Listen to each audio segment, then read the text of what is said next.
Good day, mate, and welcome back to Pushbox Banter. I am Daniel. And I'm Craig, and we're here to throw another shrimp on the Barbie. No, actually, we're here to talk about F1 and all that implies in Melbourne. Melbourne, Australia. Yes, down under. So, first Grand Prix of the year, opening up, new regs, biggest reg change since 2014. Last time that happened, all sorts of mayhem ensued. Not everybody finished. I think like 14 cars finished, something like that. So is it going to be the same type of thing this year? New regs, new deals, all sorts of new stuff happening. So, Daniel, where do we want to go? Oh, So where do we much to start? talk about. Where do we Yeah. start? Well, let's talk about the winner from last year, McLaren. Okay, McLaren. Lando. Yes. So Lando, everybody's talking about, is he going to be as dedicated as last year? How's he going to perform? The cars are a little bit different. Is it going to take him a while to learn? I think, Lando so far, he was all right, but I think that they're still like extrapolating things out of the car. He did have some problems in the practice session, so he didn't run as many laps. But in qualifying, he wasn't as good as Piastri was. Yeah. And Piastri was, some of the time competitive up at the top, not sticking the top time, but he was hitting it like until Russell would pass him. So Well, we kind of expect them to be a little bit slow to start, right, Craig? They're always a little bit slow to the game. yes, They get there, but once they get going, they usually do some good things. But right. this is the start of a lot of things. The start of a new car, new Mhm. generation, battery deployment, processes, Mhm. everything's changing. And we know who's dominating right now. Oh yes. Who's that, Craig? Mercedes, total, complete, in my opinion, very dominating. Yes. Very, very dominating. From the very beginning, I think Yeah. all you see from Toto right now is a bunch of grins from Mhm. Bahrain to He's- Barcelona. It's like to- grins where he's just trying to hold it in, like hold his joy back from being seen because it's so he overwhelming. knows. He knows how good of a car that is. And he's in a great position. I think he's been waiting for this. They've been trying, and then you had the Red Bull dominance and That's then right. McLaren. And then now he's looking at it like it's my turn now and I'm going to take it and run with it. That's And right. I think he's doing that. That car looks so good. Going into Australia, we're also wondering, where is Kim Kardashian? When will we see her? I know. Are we going to see her show up in Australia or not? And the answer to that for this weekend was no. She didn't show up. Unfortunately. Yeah, she didn't Yeah. show up. If she did, nobody saw her. So I wonder if two curses cancel themselves out. So you have the curse of Australia, mm-hmm, where Australian drivers typically cannot get on the podium. mm-hmm. And then you have the Kim Kardashian curse, which is directly for Hamilton. They don't have any correlation there at all. I mean, but in mathematics, two positives, two negatives make a positive? yeah, exactly. Yeah, two negatives make a positive in mathematics. exactly. So, And magnetics too. yeah, and magnets, right? Maybe? I don't know. I don't know, I don't man. know. I'm not a mathematician. So, Yeah, exactly. So we have Verstappen, we have Ferrari, we have Cadillac. So many new things, so many exciting things, Mhm. so much to talk about. we Who do. knows where to begin? I know. There's so much. So much. So, Well, I mean, we can begin at quali. let's do it. Actually, We want no. to back it up? let's back it up. Okay. Let's start at. Sorry. I apologize to Yes. all those watching. Okay, so P3. Let's start there. Practice 3. Yes. What major thing happens in practice 3 that throws off Toto more than ever? Kimi Antonelli annihilating his car at the very end of practice 3. So bad that nobody knows if he's even going to make qualifying because of it.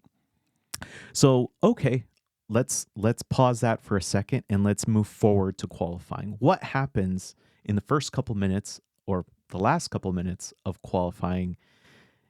Max Verstappen finds the wall and destroys his car pretty much. Quali over. He never even set a time. Now, let's do some math, Craig. What happens with Antonelli because of Verstappen. So when Verstappen had his incident, it was around like 7 minutes left in Q1.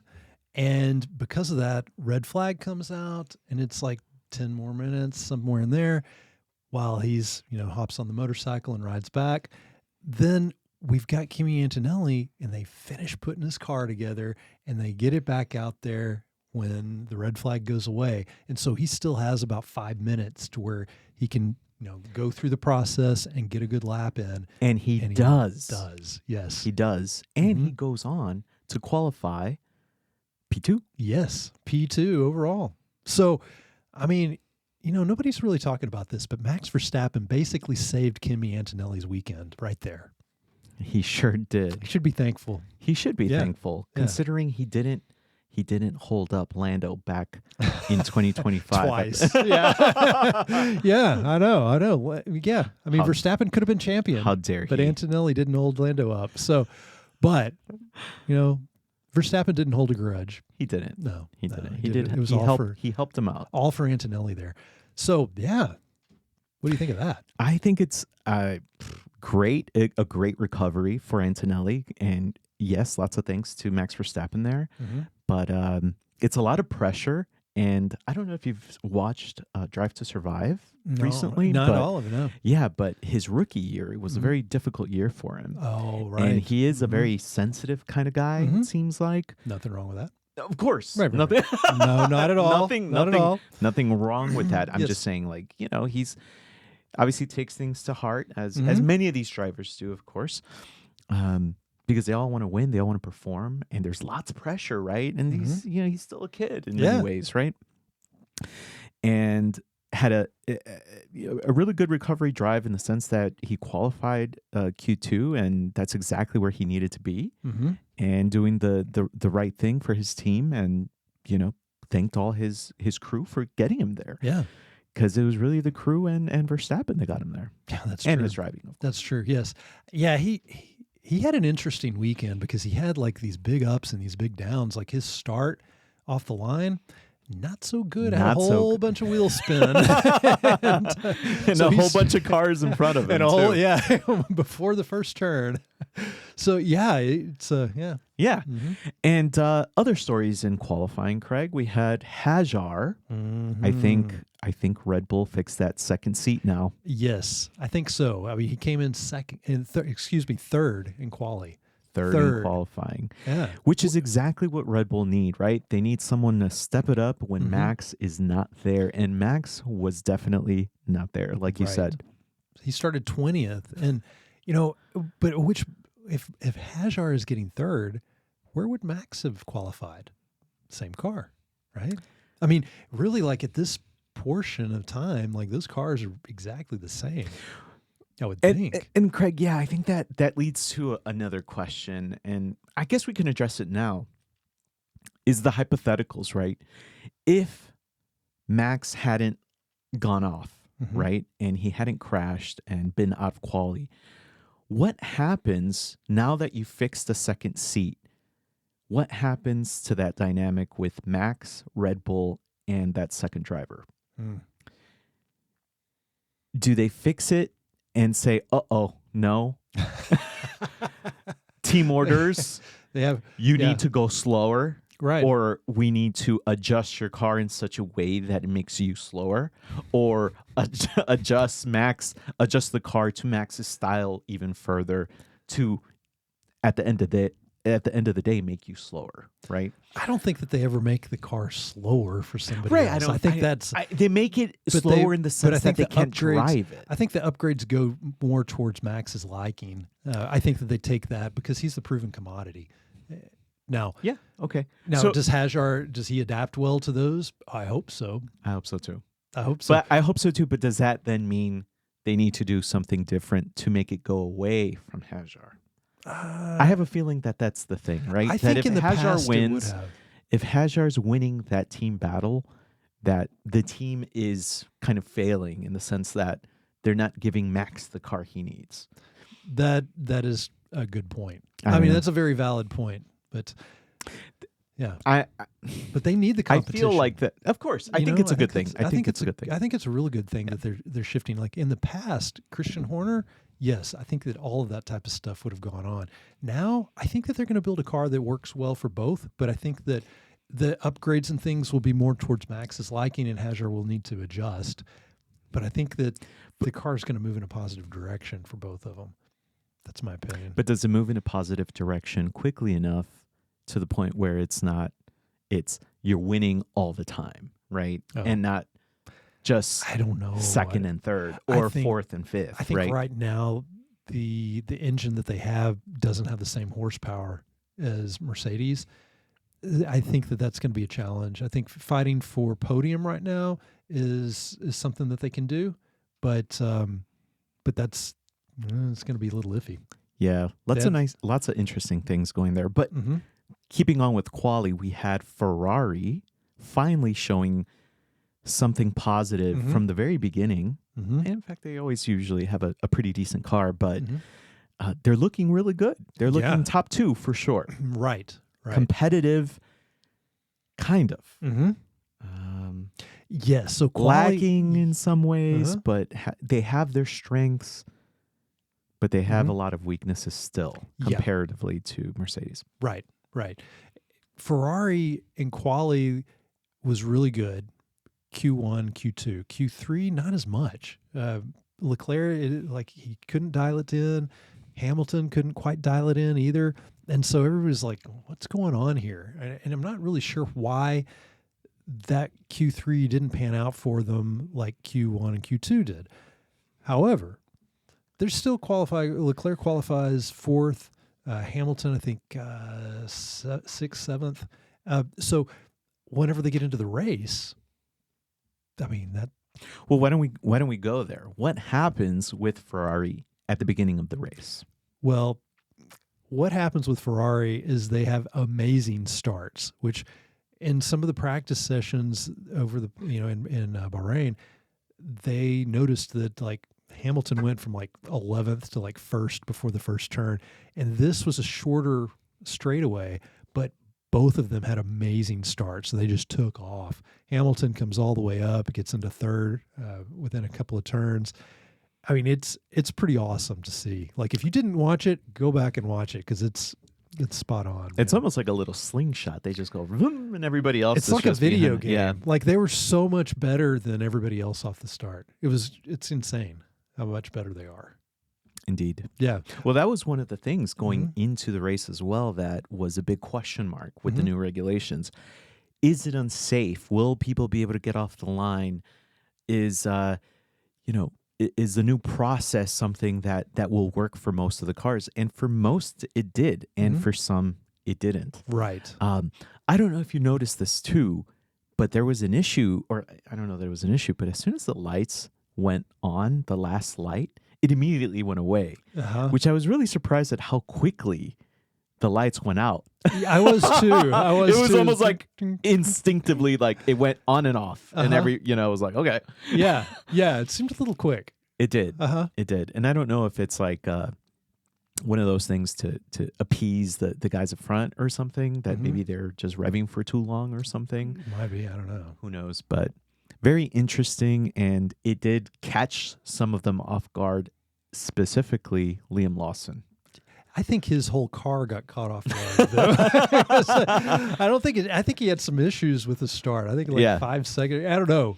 He had some Yeah. big issues there. Yeah, he almost caused Calapinto to crash into him. Mhm. That was a whole thing. Yeah, and that was one of the worries with these new regs that might happen. So, of course, Liam Lawson has a horrible start, but his buddy Arvid Lindblad has an amazing start. And it's actually pretty smart what he does. He uses a little bit of energy to get a good boost. He backs off, recharging the battery, and then hits it again and ends up passing a bunch of people and getting way up. And at one point, like for maybe a second or two, he was in third place. Yeah, no, he's a future star. I think Mhm. someone that we're going to hear a lot about. Mhm. Someone who we didn't hear a lot about kind of going in from the summer and into Yeah. testing, but definitely a standout, one of the winners in my book for this race. Yeah. Speaking of the energy deployment, what was your opinion of the yo-yoing that was happening with Mercedes, Ferrari, and that first 2-3 laps? I liked it. I liked seeing that. I liked seeing the fight between them. It basically kind of gives other cars a little bit of a chance. Like if one car overtakes, they still have a chance to come back, or they have a chance to defend. It gives a little bit more variables. Like in the past, like last year, you would see cars that they would come up, they would pass. It wasn't. There might be a little bit of a defense, but not much. They couldn't do very much. And then once they were passed, it was over and done with. This time, back and forth, back and forth. So like when they finally do pass, they got to nail it and they got to keep it going. So I enjoyed it. You could see it all throughout the race, through the midfield and through the back of the pack. You could see those battles going on. I thought it made for some enjoyable racing. Yeah. Mhm. I think in a technical sense, it's very confusing how Mhm. it all works, and Right. probably confusing for the drivers on how to deploy, and for the strategists on Mhm. how to determine the whens and hows. Right. But I think when we have a grid that's more competitive and everyone's a little closer, that's going to be a really interesting highlight of these regulations, that it's going to allow for some really nice racing. Mm-hmm. But right now, for me, it was a little like, we know the outcome already because we know one car is significantly faster. Mm-hmm. It's just like, okay, it's inevitable, but it's going to happen in 2 laps. So it's going to be nice to see once the field closes up, I think. Right. There's a lot of room for people improving. I think everybody, Yeah, no, 100%. sometimes like you go into a race and you come out and you're like, oh, that guy was a loser here. This team Yeah. lost, this team won, so on and so forth. Like, yes, some teams didn't perform quite as well as they hoped, but overall, like all of them are still gathering data so they can improve their cars, but also improve their race strategy as well, because the strategy is going to be different now because of all the energy deployment stuff and how other teams are deploying their energy. So they're still learning, like, okay, we think this is the best way, but maybe it's this way that this other team's doing it. So they're going to learn from that, especially like your Mercedes teams and so forth, on how the energy is being deployed. We're going to see McLaren over the next few months taking some positive steps, I think, because they've got that Mercedes engine, but they still may be on the back foot. They may never really catch up with Mercedes. When I hear the Mercedes engine, I keep thinking of how spread that Mercedes engine is along the grid. I mean, we're talking from the very front, the middle, somewhat in the middle, and the back. Mm-hmm. Yeah, I know. That's like, true. how is it that, well, I guess it's easy to answer that question of how is it that Mercedes is so much better with that engine and extracting the most of that engine. Mhm. Of course, they make the engine, right? But how is it that their customers can't, or maybe they haven't had the time. And, Right. But the thing with Formula One, right? Time is not on your side when it comes to Mhm. these things. They need to get and extract as much as the works team is, Mhm. Mercedes, to be able to then deliver some results, because McLaren isn't going to be champion this year, right? Right. Williams, if there was relegation, they might get relegated. Yeah. You know what I mean? Right. They've gone completely backwards. Mhm. And is it having to do with the engine? Probably, right? Mhm. Yeah. So lots of variables there. Who are your winners and losers for this race? For this race, I mean, of course, Mercedes, George Russell, Kimi Antonelli. I think Charles Leclerc, Lewis Hamilton were winners as well. Yeah. Max Verstappen going from 20th to 6th, and Arvo Lundblad. I mean, third youngest driver to ever score points on his debut. Pretty awesome. Who was the second youngest driver? Second was Kimi Antonelli, and then the first was Max Verstappen. But right behind them, interesting name of note is Lance Stroll.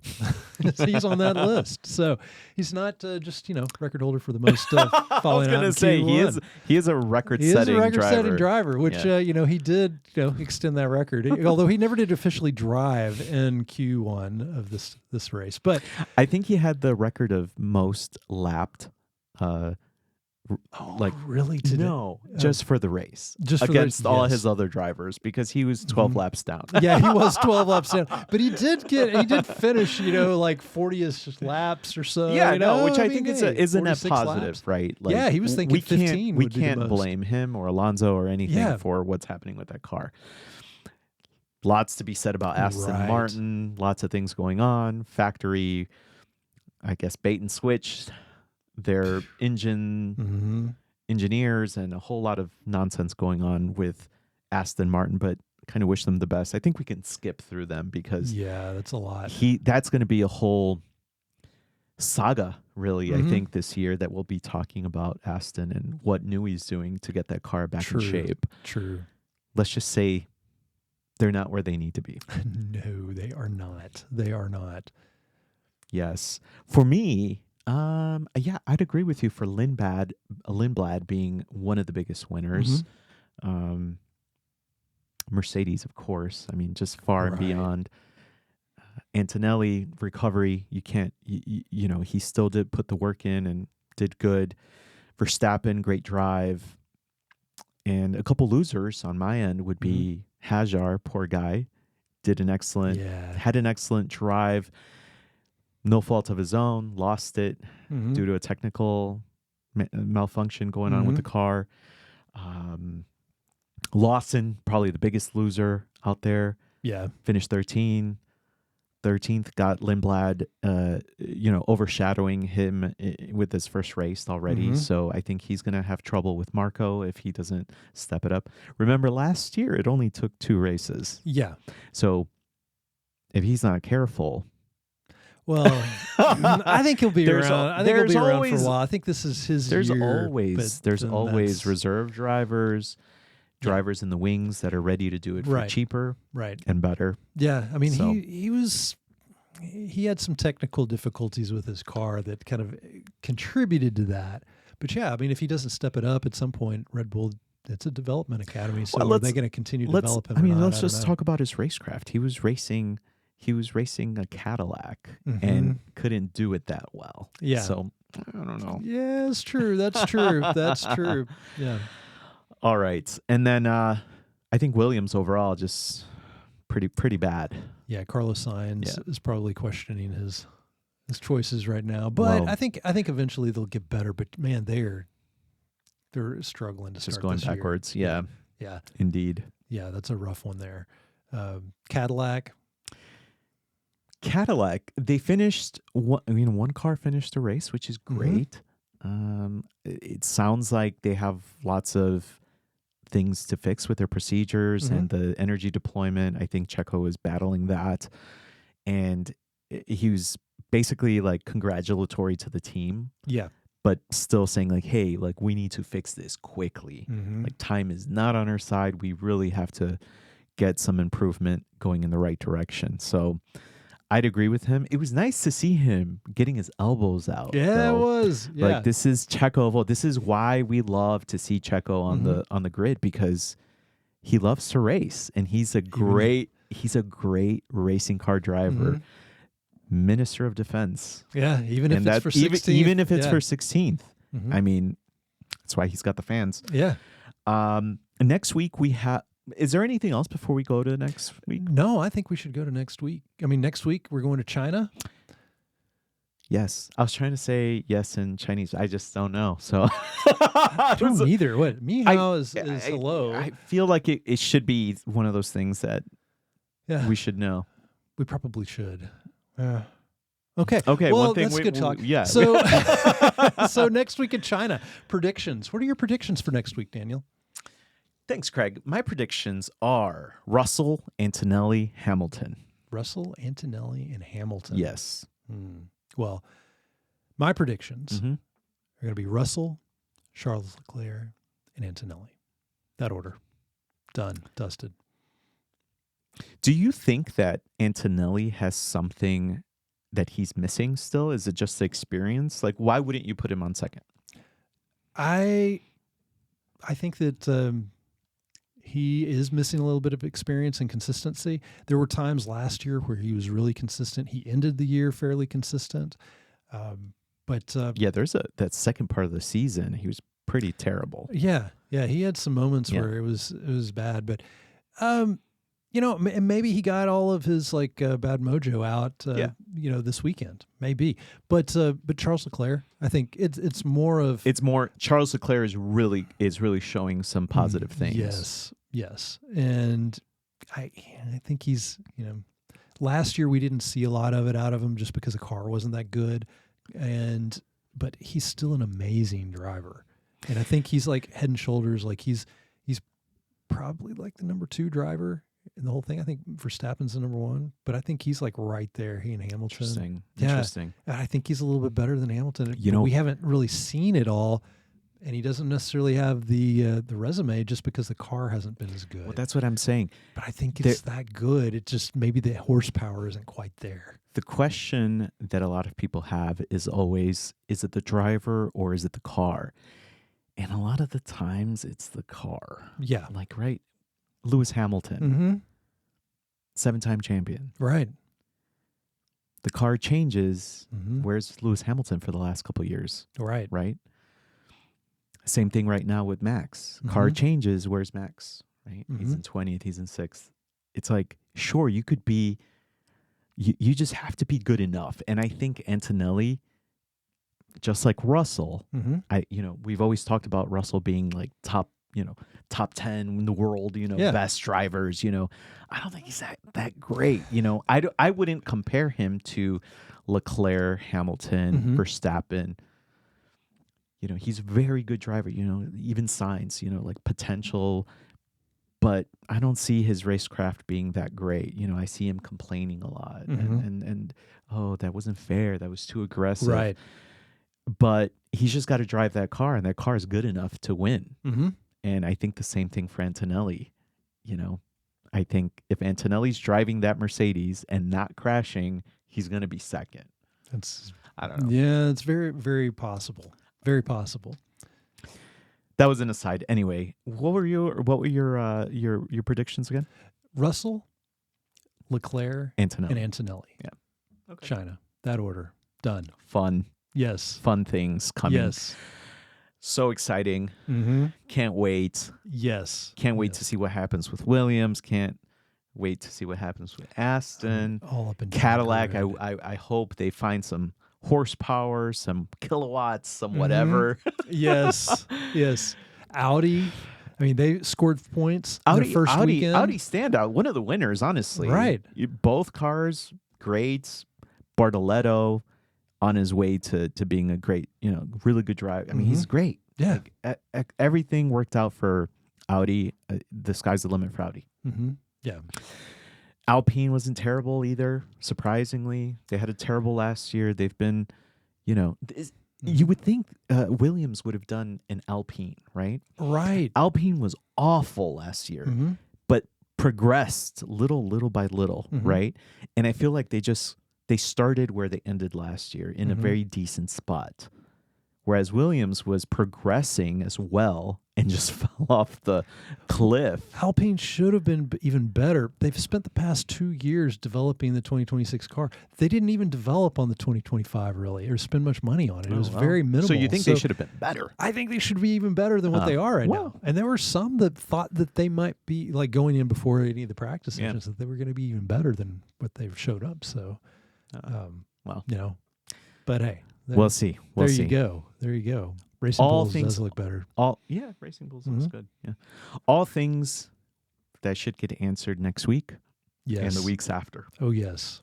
Plenty of races to come, Craig. Mm-hmm. Yes, there are. So, Daniel, it's been fun. Yeah. That brings us to the end. I think this concludes our podcast, Craig. Yes, I think so. So we will see you in a week's time. China coming around the corner. Like, subscribe. Hit follow, all that good stuff. You know what to do on your platform. And Craig, do you have any words of advice for everybody? Words of wisdom for this week is to live passionately in all that you do, my friends. Thank you. Thanks, Craig. All right.